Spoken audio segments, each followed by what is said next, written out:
Bueno, Bueno, ¿largamos? yo creo, sí, que vamos a empezar. Ya somos un grupo interesante. Bienvenidos a todos, buenas noches. Gracias por participar del inicio de este ciclo de conferencias. Les vamos a pedir a todos que silencien sus micrófonos. Bueno, hoy la disertación va a estar a cargo de nuestro rector, Sergio Colosimo.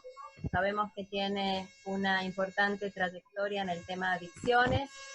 Es operador de pastoral en prevención de adicciones, integra la Comisión Nacional de Pastoral sobre Adicciones y Drogodependencia del Episcopado Argentino, es miembro de la Sociedad Internacional de Profesionales de Prevención y Tratamiento del Uso de Sustancias. Bueno, todos sabemos que trabaja en la pastoral, en la parte de adicciones diocesana, acompaña pastoralmente a la comunidad Cenáculo en Catamarca y al Hogar de Cristo Padre Raúl Contreras. Que bueno, Sergio, te damos la palabra. Es un gusto que arranques vos con este ciclo de conferencias y les pido nuevamente a todos que estén los micrófonos silenciados. Luego de la conferencia de Sergio, podrá cada uno hacer sus preguntas pertinentes. Adelante, Sergio. Bueno, buenas noches. Gracias por estar compartiendo con nosotros este momento.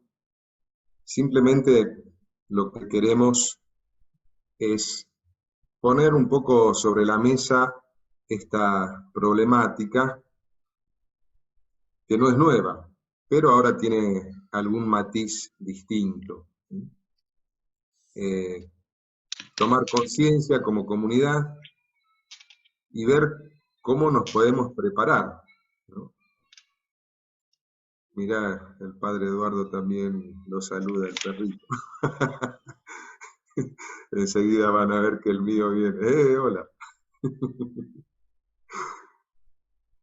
Este, Así que bueno, eso, no vamos a hacer un abordaje científico, sino simplemente poner sobre la mesa un problema que ya está y se agrava ahora un poco con esto de la cuarentena, y prepararnos para dar respuestas, ¿no? Como comunidad, como sociedad. Algunos como papás, otros como educadores, otros como promotores de la salud, en fin, desde el lugar que cada uno está. Entonces, bueno, vamos a ver si sale bien esto de compartir pantalla.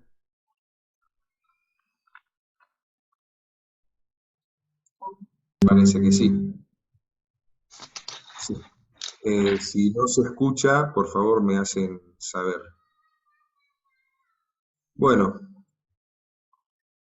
¿cuál es el temario que vamos a desarrollar? Primero, las consecuencias del aislamiento en la salud. Después, algunas cuestiones acerca de las adicciones. Y por último, algunas pistas para la prevención, tanto a nivel institucional, en el lugar en el que estemos cada uno de nosotros, como también en lo personal y en lo familiar, ¿no? Y después de eso, vamos a tener un tiempo para compartir preguntas o sugerencias o aportar alguna riqueza más. Los especialistas dicen que en el tiempo va a haber 4 olas en esto de el coronavirus. La primera ola es la que estamos viviendo, ¿sí? La enfermedad del COVID-19, el eventual colapso sanitario. Esperemos que en nuestro país no lleguemos a eso, pero hemos visto que en otros países sucedió, y las muertes. La segunda ola, las consecuencias de posponer la atención de otras enfermedades agudas, coronarias, renales, en fin, enfermedades que ya venían en curso y que por esto hubo que posponer. En esta misma ola vamos a tener la cola del periodo de recuperación del COVID-19. Una tercera ola las consecuencias por haber interrumpido los controles de las enfermedades crónicas. Y la cuarta ola, los trastornos mentales, la crisis económica por el desempleo, por la pobreza, la desigualdad. Entonces, tenemos que estar preparados para poder dar respuesta, sobre todo a esta cuarta ola. ¿Cuáles son los estresores de la pandemia del COVID-19? Bueno, primero y más importante, creo que todos lo tenemos, el temor a contagiarse y a morir, ¿no? Nosotros y nuestros seres queridos. Los problemas económicos, los cierres de las escuelas y espacios de actividades infantiles, las restricciones para desplazarse, el aislamiento físico y la cuarentena, los rumores y la desinformación, evitar los establecimientos de salud. Yo creo que ninguno de ustedes ni yo diríamos, salvo una urgencia extrema, a un hospital o a un sanatorio. Y el riesgo de recaída de problemas de salud preexistentes. Esto entonces genera estrés, angustia, miedo, agobio, enojo, tristeza, ansiedad, que puede terminar en un malestar psicológico y emocional y en conductas de riesgo, adicciones y violencia sobre todo. La Organización Mundial de la Salud dice que ante las emergencias y desastres se da una pirámide. La mayoría de la población sufre un estrés psicosocial que no es patológico. Se resuelve solo una vez terminada la emergencia y el desastre. Pero parte de la población, entre un 15 y un 20%, sufre un trastorno leve a moderado y un mínimo, un 3 a un 4%, un trastorno severo de la salud mental. Aquí, en este pico, es donde ubicamos el riesgo, como factor de riesgo, de adicciones. Se están haciendo encuestas, hay algunos estudios preliminares. Esta la hizo gente de Argentina y Uruguay trabajando juntos, y encuestaron sobre los niveles de malestar psicológico de personas en aislamiento social parcial o total. Fíjense los niveles. Un nivel normal de malestar, 44%. Leve, 19%. Moderado, 18%. Alto, 19%. Esta misma población, ¿qué aislamiento practica? Parcial, un 38,5% y un total, 61,5%. Promedio de aislamiento, en ese momento que se aplicó la encuesta, 13 días y un promedio de 19 horas por día de aislado. Actividades a las que le dedican más tiempo, redes sociales, desarrollo de proyectos personales, películas, interacción con personas con las que vive, otro. Fíjense, las redes sociales lideran. Esta misma encuesta acerca del consumo de drogas dice que un 29% aumentó el consumo de los que ya venían consumiendo, ¿no? Y un 71% no aumentó el consumo. De los que no consumían antes, un 6% consumió nuevas drogas, un 94% no consumió nuevas drogas. Y la nueva droga consumida en aislamiento, por orden de frecuencia, primero la marihuana, segundo los psicofármacos, tercero alcohol, cuarto tabaco, quinto cocaína, sexto LSD. Un dato importante de esta misma encuesta arrojó es que quienes más sufrieron el impacto emocional y el malestar psicológico no han sido los adultos o los adultos mayores, sino adolescentes y jóvenes. Algunas conclusiones. El aislamiento social prolongado provoca malestar psicológico y emocional en niños, adolescentes y jóvenes. La pandemia, la cuarentena, sus impactos sociales y económicos tienen el potencial de aumentar significativamente el malestar psicológico y emocional, y esto figura como un factor de riesgo alto para el uso de sustancias. Entonces, los equipos de prevención deben estar preparados para abordar estos factores ahora y una vez que hayan pasado los contagios. Y en este trabajo preventivo comunitario es clave que se haga en red para poder prevenir los problemas de consumo.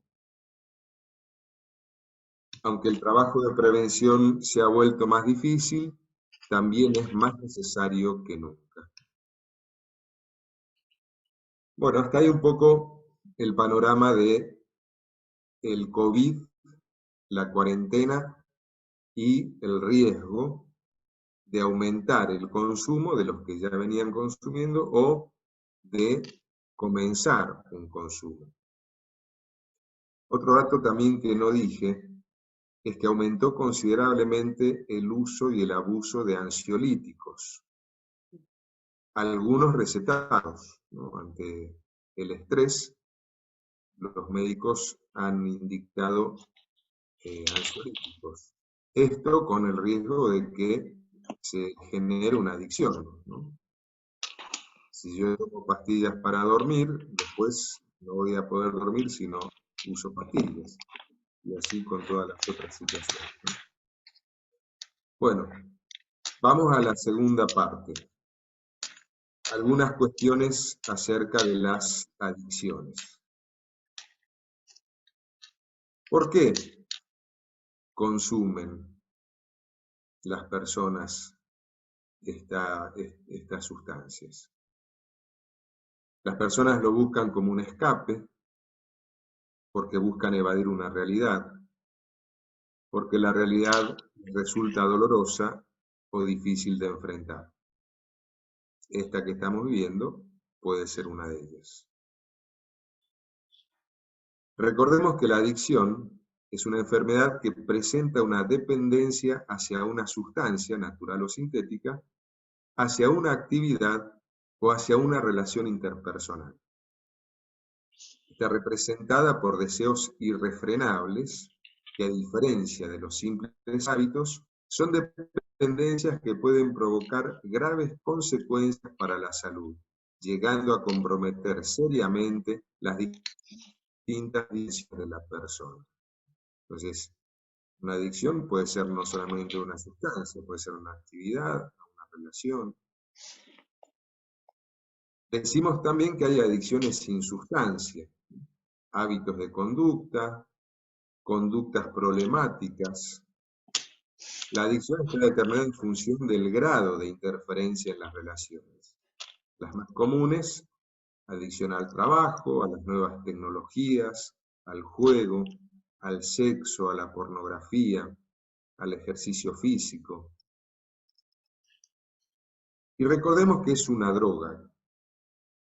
Es una sustancia que, introducida en un organismo vivo por cualquier vía, inyección, gestión, ingestión, intramuscular, endovenosa, es capaz de actuar sobre el sistema nervioso central, provocando una alteración física y o psicológica, la experimentación de nuevas sensaciones o la modificación de un estado psíquico. Es decir, es capaz de cambiar el comportamiento de la persona que posee la capacidad de generar dependencia y tolerancia en los consumidores. Vamos a ver y escuchar este video breve que nos explica qué genera una adicción, una sustancia en el cerebro.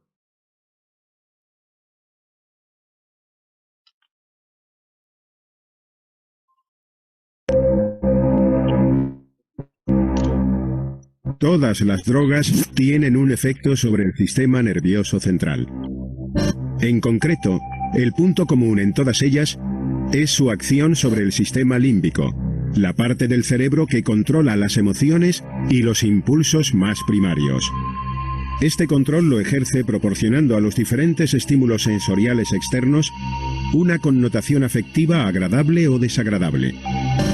Para ello, dispone de unos centros de recompensa, cuya estimulación produce una sensación placentera, y unos centros de castigo, cuya activación produce una sensación desagradable. Este sistema va a controlar la conducta, intentando obtener estimulación de los centros de recompensa y evitar la activación de los centros de castigo. El núcleo accumbens es una pieza clave en los centros de recompensa. En él se liberan grandes cantidades de dopamina y otras sustancias, como las endorfinas y las encefalinas, que proporcionan una sensación de placer a nuestro cerebro. Todas las drogas tienen en común que activan el núcleo accumbens. Esa es la base para que se pueda producir una adicción, mucho más probable en el caso de personas con una cierta vulnerabilidad, como los jóvenes, las personas que sufren trastornos mentales como ansiedad, depresión o esquizofrenia, y aquellas personas a las que su entorno conduce a una situación de inestabilidad. El sistema límbico responde de una manera adecuada a los estímulos naturales, alimentos, miedo, sexo, pero no está preparado para ser estimulado por drogas. Así, la estimulación repetida de este sistema por las drogas produce cambios adaptativos que conllevan una disminución de actividad de los centros de recompensa y un incremento de actividad de los centros de castigo. Estos cambios dan lugar a una disminución progresiva de los efectos placenteros producidos y hacen que el individuo se encuentre cada vez peor en la ausencia de la droga. Bueno, está claro, ¿no? No es cualquier cosa consumir. Tiene sus consecuencias serias en el sistema nervioso central y en el lóbulo frontal. Ahora bien, ¿cómo se da el proceso de consumo? Sobre todo en nuestros chicos, ¿no? En los jóvenes. Comienza por un consumo experimental, ¿sí? Por curiosidad, por probar. Después ya se hace ocasional, ya se conoce el efecto y se consume de vez en cuando. Sigue en el hábito, se consume para obtener la sensación producida por la droga y termina siendo compulsivo. No se puede controlar el consumo, existe una dependencia física y o psicológica. Ahí ya estamos en problemas. Ya empezó el problema cuando es habitual, pero cuando se convierte en un consumo compulsivo, ya es un problema serio. La dependencia, dijimos, es física, porque el organismo se ha hecho dependiente a la sustancia, lo necesita, y psicológica, se relaciona el consumo con un estado emocional. Y ahí tenemos el concepto de tolerancia. ¿Qué es la tolerancia? La necesidad de consumir más para mantener la sensación obtenida por la droga. Una triple crisis origina el consumo y las adicciones. Una familiar, una social y una vital, sobre todo en la adolescencia. En lo social, la ruptura con valores absolutos, la ruptura histórica, vivir el presente, el hedonismo y el consumismo, y vivir sin proyecto, el vacío existencial que llamamos. En lo familiar hay una profunda confusión, sobre todo en los padres. Creen que contener es consentir, que los padres son amigos, que los límites son represiones, hay una pérdida de la misión de ser padre. Y en la vital, la tarea de ser adulto que tiene el adolescente, inestabilidad emocional, incertidumbre, pero hay fortalezas también que hay que capitalizar. Osadía, alegría, necesita creer. Algunos síntomas de adicciones, sobre todo si hay algún papá, alguna mamá acá.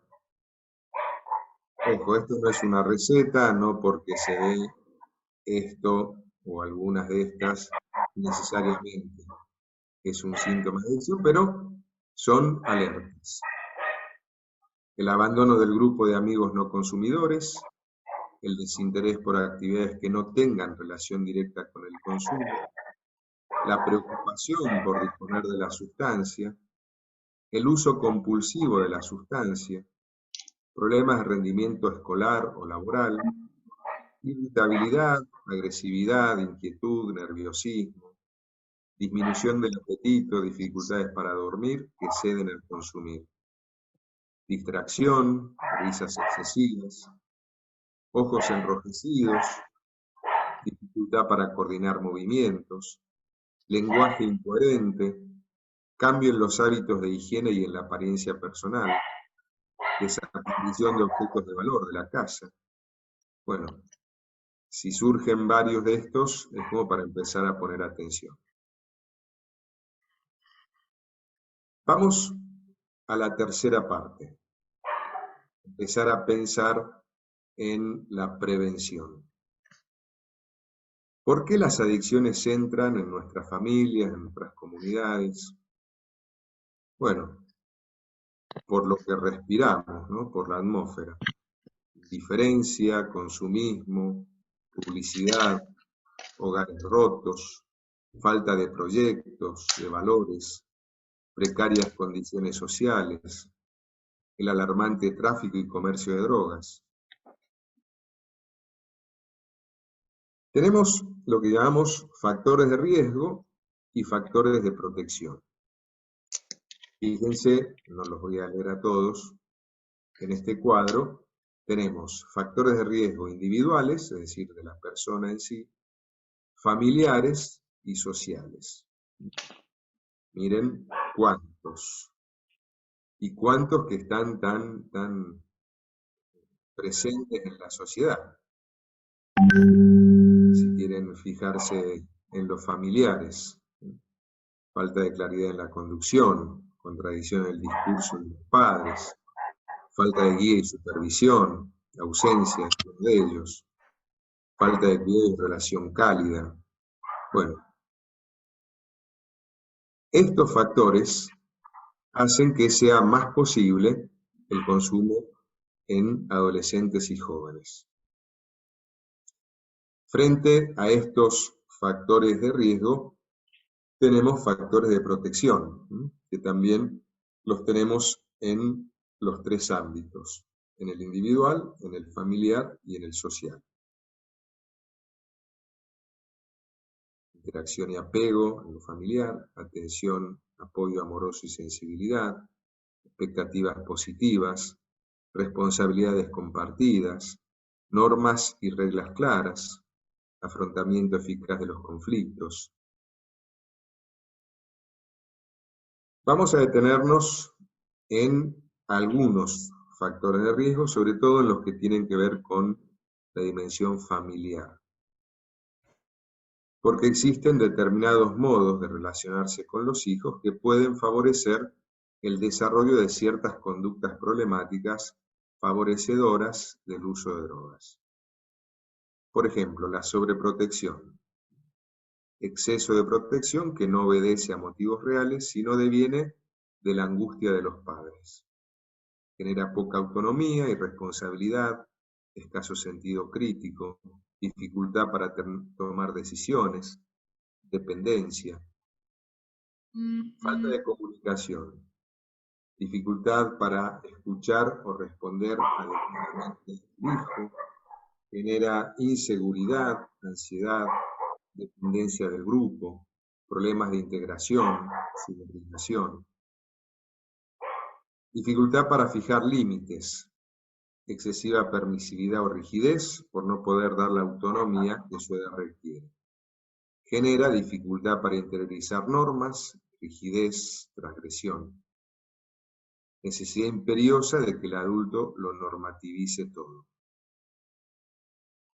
La sobreexigencia, un exceso de expectativas de los padres respecto de los hijos, genera falta de motivación, dificultad para aceptar los fracasos, dificultad para aceptar a los compañeros como pares, ya que estos serán vividos como rivales. Otros factores: la situación familiar conflictiva, el consumo excesivo de psicoactivos por parte de los padres, el poco fomento de la autonomía. Y hoy le agregamos el aislamiento social prolongado, el malestar psicológico, la ansiedad, la depresión, el impacto emocional, falta de vinculación, el encierro, el aislamiento, también se convierte en un factor de riesgo. Frente a esos tenemos también formas de proteger, que llamamos factores de protección, para evitar los consumos. Por ejemplo, en lo familiar, una familia integrada, límites claros y explícitos, la disciplina, la comunicación abierta, el ambiente de armonía y afecto, la claridad de los valores familiares, el reconocimiento de logros, las necesidades básicas cubiertas, la participación en actividades y responsabilidades del hogar.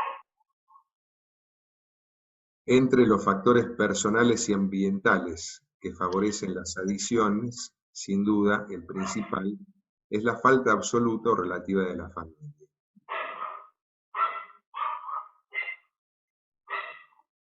Educar para la vida, promover valores, el bien común, la dignidad humana, la solidaridad, las virtudes, redescubrir el sentido de la vida, el sentido del respeto a sí mismo y a los demás, el sentido de la libertad y de la responsabilidad.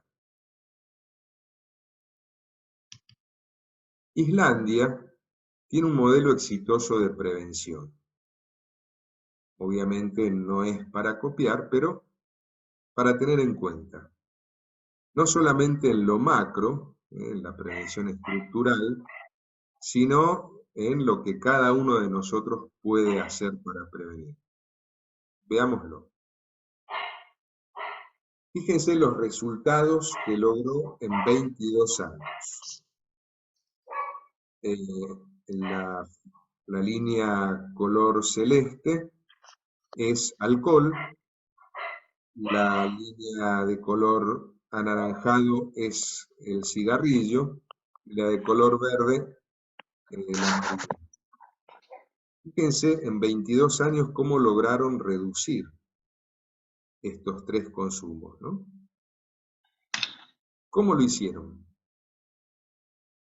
Tres pilares básicos.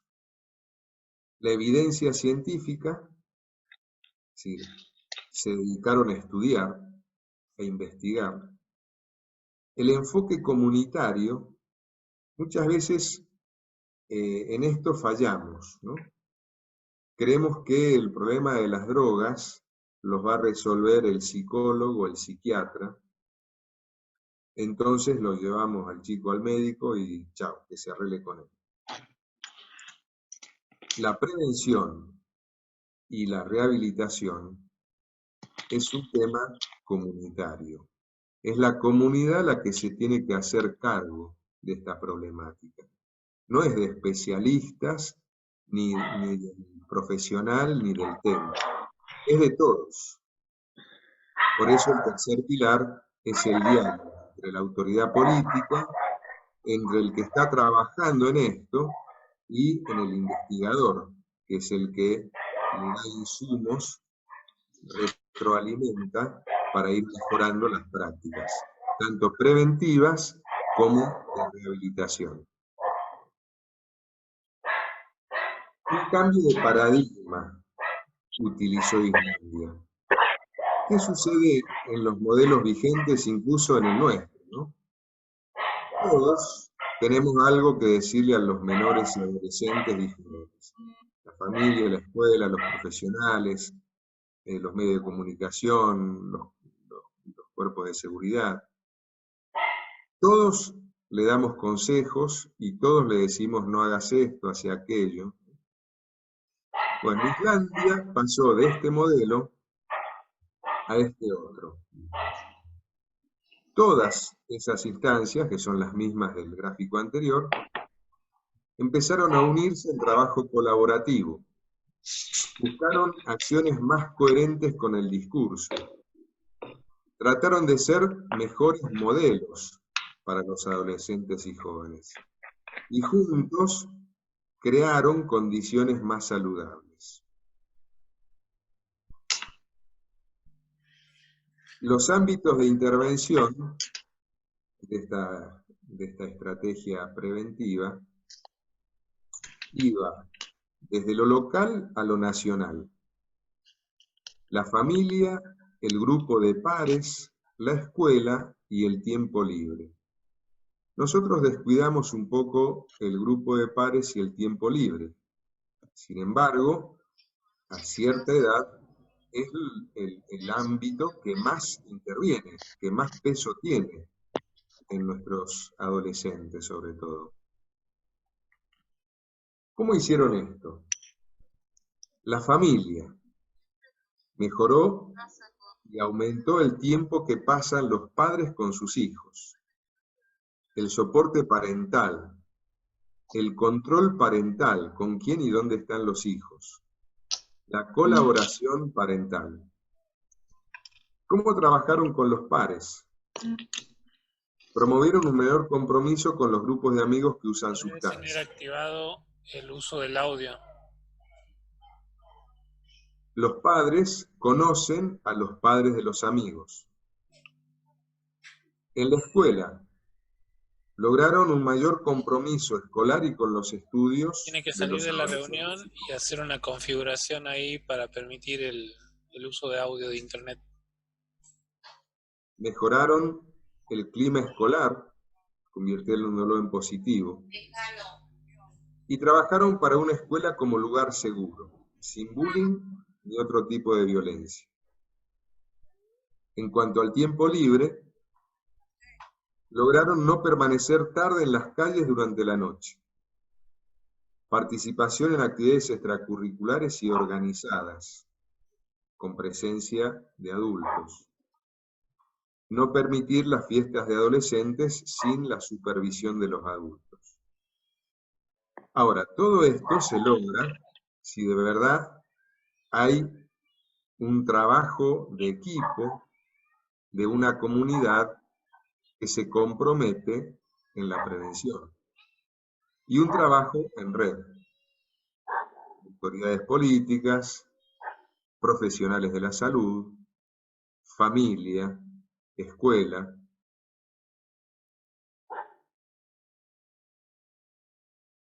No se asusten, es un texto medio largo, pero no lo vamos a leer todo.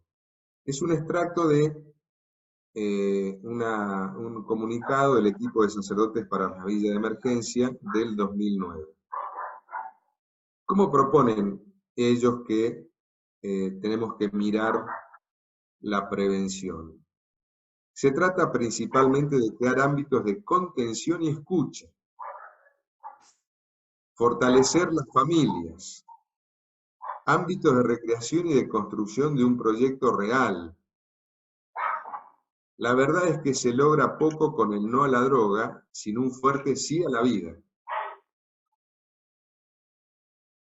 El tema del consumo de droga está unido estrechamente a la falta de sentido, de un horizonte hacia el cual caminar. El gran trabajo de la prevención tiene que tener como eje el mostrar que la vida tiene sentido. Mostrar la alegría de vivir. Prevención significa llegar primero. ¿Primero qué? El tranza que les ofrece droga. En síntesis, la prevención es aumentar los factores de protección y disminuir los factores de riesgo. Promover la salud, y entendemos como salud el bienestar físico, psíquico, social y espiritual. No es simplemente la ausencia de enfermedades. Algunas pautas para ahora. Cuidar nuestra higiene de sueño. Manejar organizada y precavidamente nuestras rutinas diarias. Evitar la sobreinformación.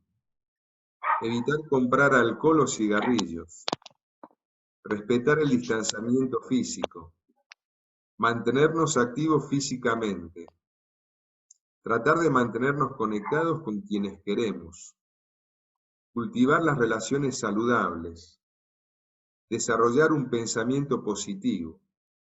Mantenernos activos espiritualmente. Esto para nosotros y para quienes están con nosotros, ¿no? Si tienen hijos o hermanos o la misma familia.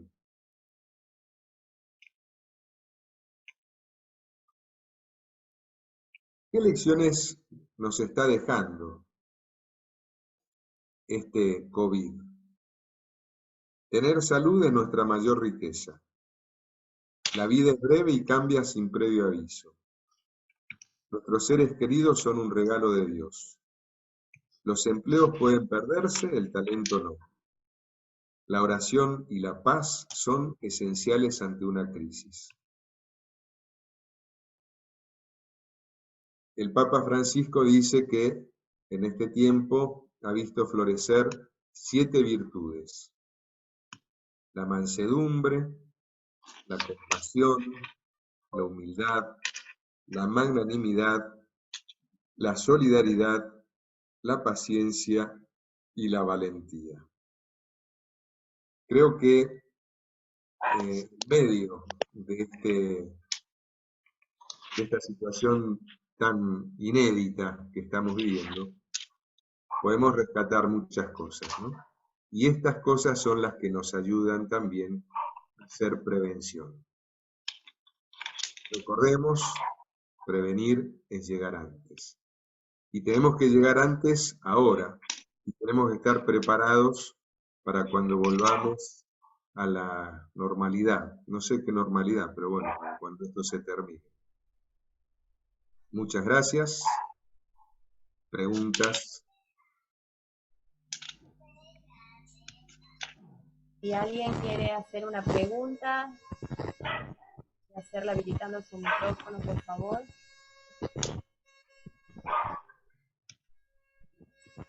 O sugerencias también, ¿no? O experiencias. Experiencias, alguna reflexión.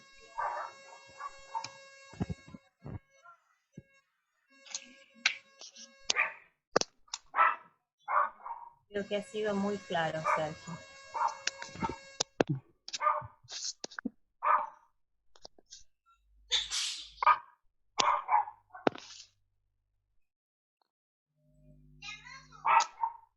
O si quieren escribirla, si no quieren decirla en voz alta.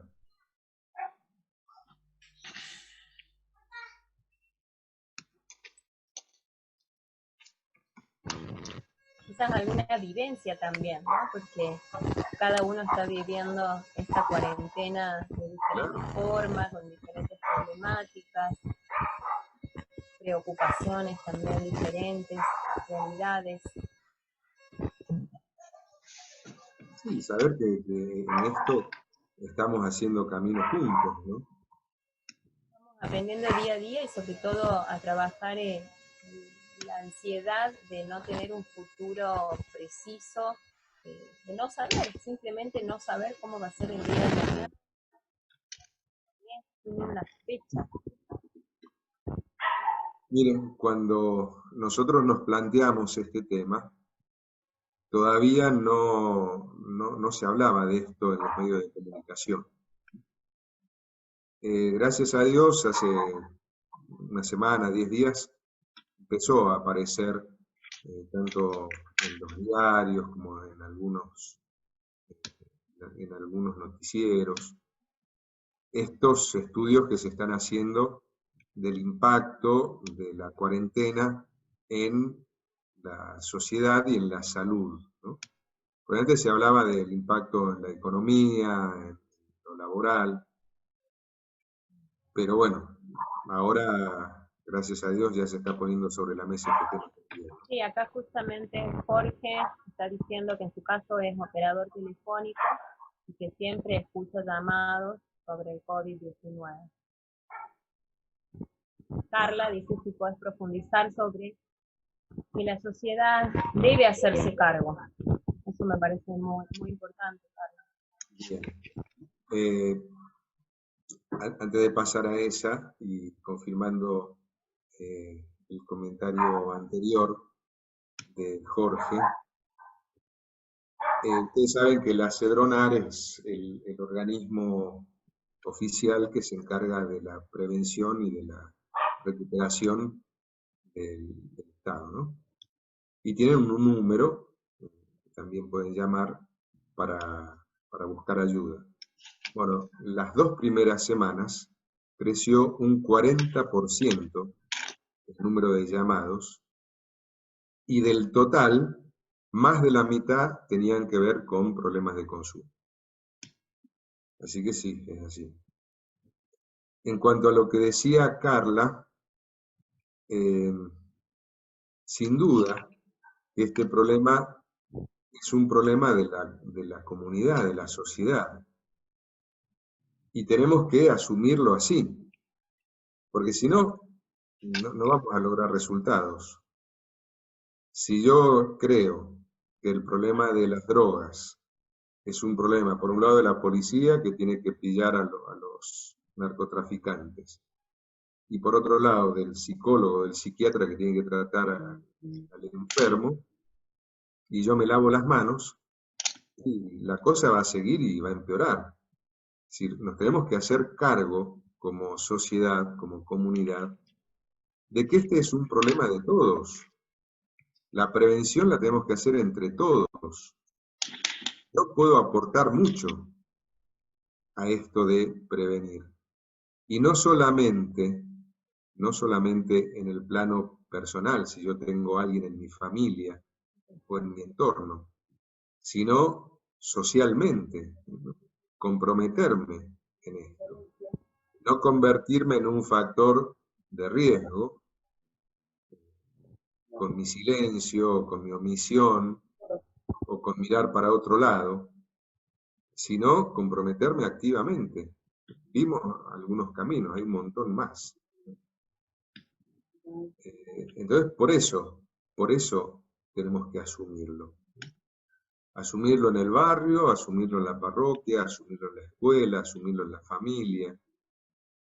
La familia en la que hay adolescentes, todos, padres, hermanos mayores, hermanos menores también, todos tienen que generar las condiciones para que no se consuma, ¿no? En la escuela también. Disculpa, Sergio, acá pregunta Cristian, profe, ¿cómo están trabajando la prevención del consumo de sustancias problemáticas desde el ámbito educativo? Bueno, ese es un tema lindo, ¿no? Y importante. El adolescente, el joven escolarizado, pasa buena parte del tiempo en la escuela, ¿no? Entonces, la escuela se convierte, o está llamado a convertirse, en un ámbito preventivo fuerte. ¿Cómo? Bueno, primero siendo lo que es, escuela. Un lugar donde se asimila la cultura, no solamente donde se transmiten conocimientos. Un lugar donde el adolescente y el joven se siente comprometido, porque encuentra espacios para hacerlo, donde encuentra un ambiente seguro, donde encuentra un lugar donde entretenerse sanamente, con espacios para la recreación, para el tiempo libre. Sería muy largo de explicar ahora, Bien. pero hay proyectos que contemplan lo curricular también, ¿no?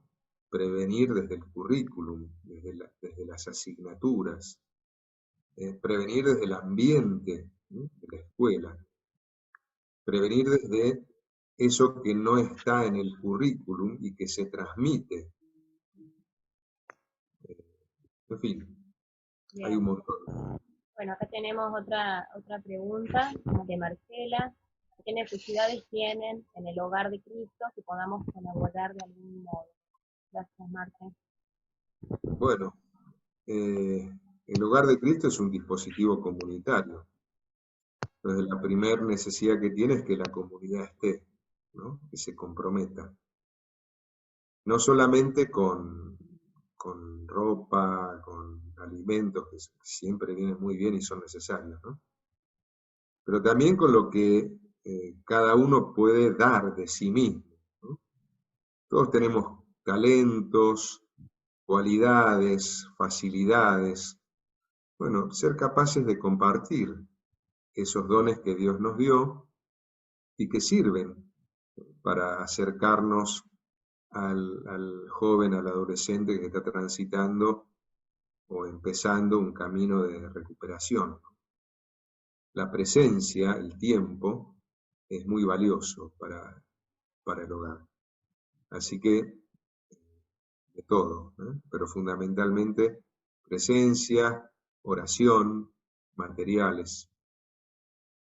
Bueno, acá una última pregunta de Agustina. ¿Cómo prevenir desde el aislamiento, sobre todo en la secundaria? Bueno, un poco las pautas que dábamos al final, ¿no? Tratar de promover un ambiente saludable en la casa. La convivencia genera experiencias que antes no había, ¿no? El sentarse a comer en la mesa todos los días, la mayoría lo puede hacer. El compartir mucho tiempo, el cruzarse a cada rato, ¿no? Eso, la normalidad, cada uno hace su vida en el día y por ahí se cruzan una o dos veces nomás, y ahora se andan chocando, ¿no? Bueno, mirarlo como una riqueza, el poder estar juntos. Y desde ahí generar hábitos saludables, ¿no?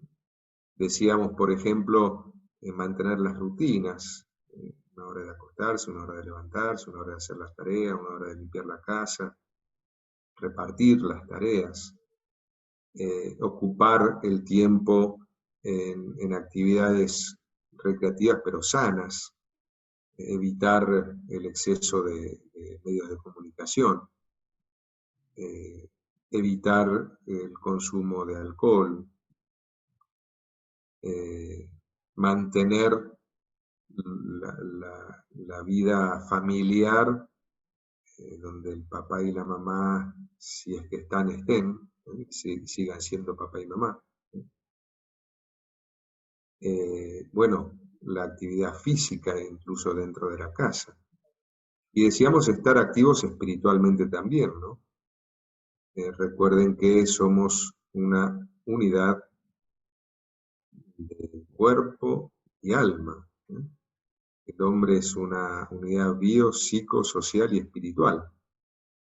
En la medida en que logremos también vivir la espiritualidad, vamos a estar en salud. Muy bien, padre, saludo a sus alumnos. Hasta luego, Gracias por estar. padre. Bueno, acá Sergio Patricia dice, en Islandia, ¿fue el gobierno quien organizó cómo combatir las adicciones o se generó desde grupos religiosos u ONG? No, es una estrategia gubernamental, pero acompañada por la comunidad, ¿no? Es una estrategia de Estado. Bien. Bueno, no sé si alguien más quiere hacer alguna pregunta, un comentario, una reflexión. Sí, yo quería agregar a esto, a la pregunta que hice recién con respecto a Islandia. Evidentemente les llevó, como decía, casi 22 años para poder combatir las adicciones, ¿no? De haber sido algo muy, muy activo, muy o sea, de llegar a convencer al país todo para poder erradicar todos juntos de manera comunitaria, ¿no? Sí, sí, sin duda. Sin duda que fue un proceso largo, ¿no? Sí, Pero dio sus resultados. Si nosotros pudiéramos publicar un estudio así, eh, lejos de disminuir, aumenta crecientemente, ¿no?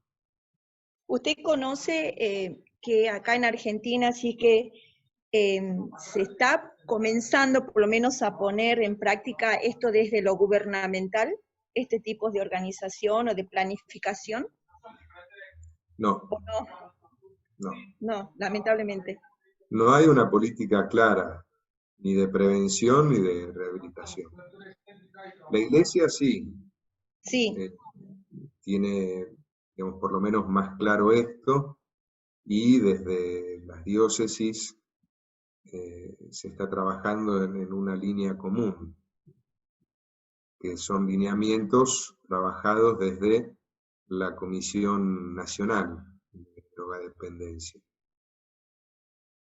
Que se puede hacer es otra cosa, ¿no? claro, Pero hay una línea por lo menos clara y coherente. claro, claro. Sí, porque también hay otras religiones que sé que están trabajando eh, para contener a las personas con adicciones, ¿no? Sí, Pero siempre así uno conoce como ONG, las ONG o los grupos religiosos. Pero claro, por eso preguntaba si es que por ahí desde lo gubernamental habría algo, pero me dice que no, entonces lamentablemente. Entonces, habrá que eh, trabajar entre todos. acá cuento una experiencia.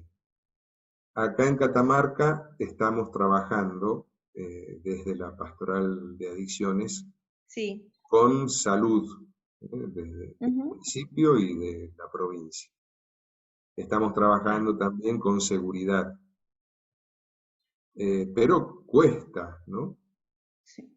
Porque, por un lado, como les dije, esto algunos creen que el trabajo es exclusivo de los profesionales. Del otro lado, también algunos creen que es trabajo de la buena voluntad de algunos, ¿no? De voluntarios. Ujú. No es ni una cosa ni la otra, es un trabajo en común. Claro. El problema de las adicciones, tanto en la prevención como en la rehabilitación, es un problema complejo que no admite respuestas lineales. La solución no la tengo yo, ni la tenés vos, ni la tienen dos más de allá. Esto, por eso necesita de un enfoque y un dimensionamiento comunitario, y un trabajo en equipo y de un trabajo en red. Por ejemplo, si yo estoy en el hogar de Cristo y me llega un chico intoxicado, yo no puedo hacer nada. Yo necesito de un centro de salud que lo desintoxique.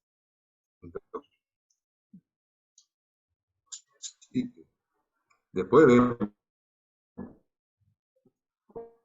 cómo, cómo seguimos, ¿no? Pero la urgencia, el primer auxilio, a lo sumo podemos hacer lo necesario para que llegue a un centro de salud. Eso lo tiene que hacer un médico. Tampoco un puede hacer eso. Entonces, ¿el médico es importante? Sí. ¿El psicólogo es importante? Sí.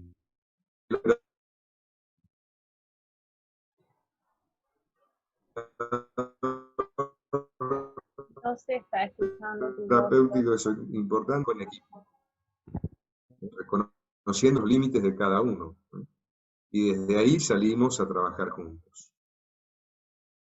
Bueno, aquí Marcela dice muy interesante todo lo que nos mostraste. Sergio, muchas gracias. Agustina, muy informativa la charla. Seguramente el contenido que expusiste va a estar disposición de quien lo desee. Lo vamos a estar compartiendo luego con el profesor Barroso, que lo está grabando en este momento, así que bueno, va a estar a disposición de todos. Bueno, yo creo que si no hay ninguna otra pregunta, ningún otro comentario, más que agradecerte, Sergio, tu exposición. Nos ha iluminado a todos en este momento y nos ha dado también un poco de aliento para seguir aguantando, y creo que todos estos encuentros y estos espacios nos sirven a todos, nos alientan unos a otros. Así que bueno, invitarlos por favor a todos, el próximo jueves van a estar recibiendo la invitación, vamos a seguir con este ciclo de conferencias, el jueves que viene va a ser sobre higiene y seguridad en el marco del COVID-19, así que bueno, agradecerles a todos la participación y agradecerte a vos, Sergio, sobre todo por todo lo que nos has enseñado hoy. Bueno, ha sido un gusto y bueno, quedamos a disposición. Paso un chivo antes de que se vayan. Dale. Ustedes saben que el 26 de junio es el Día de la Lucha Internacional contra el tráfico y el consumo de sustancias indebidas. Este año, la Pastoral de Adicciones Diocesana va a alargar ese día un curso que va a durar 2 meses. Por supuesto, esto que hablamos hoy lo tenemos que ampliar mucho, ¿no? Da para mucho. Pero bueno, en 2 meses vamos a tratar de dar más la prevención. Es gratuito, se pueden inscribir en la fanpage de la Pastoral de Adicciones, que se llama Pastoral de Adicciones Catamarca. El 26 de junio, entonces, empezamos con el primer módulo. Va a ser virtual también, no con charlas, sino que les mandaremos material, y quien lo termine va a tener una certificación de la capacitación. Muy bien, súper interesante. Bueno, nos despedimos. Muy bien. Espero que tengan todos unas buenas noches. Gracias por participar. Y nuevamente gracias a vos, Sergio. Nos estamos encontrando el próximo jueves. Con muy gusto. Que Dios los bendiga. Gracias, Sergio. Muchas gracias. Gracias, profe. Muchas gracias. Hasta luego. Hasta luego.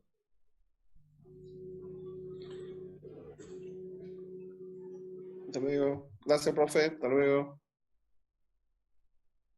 Hasta luego, Sergio. Muchas gracias por todo. Hasta luego.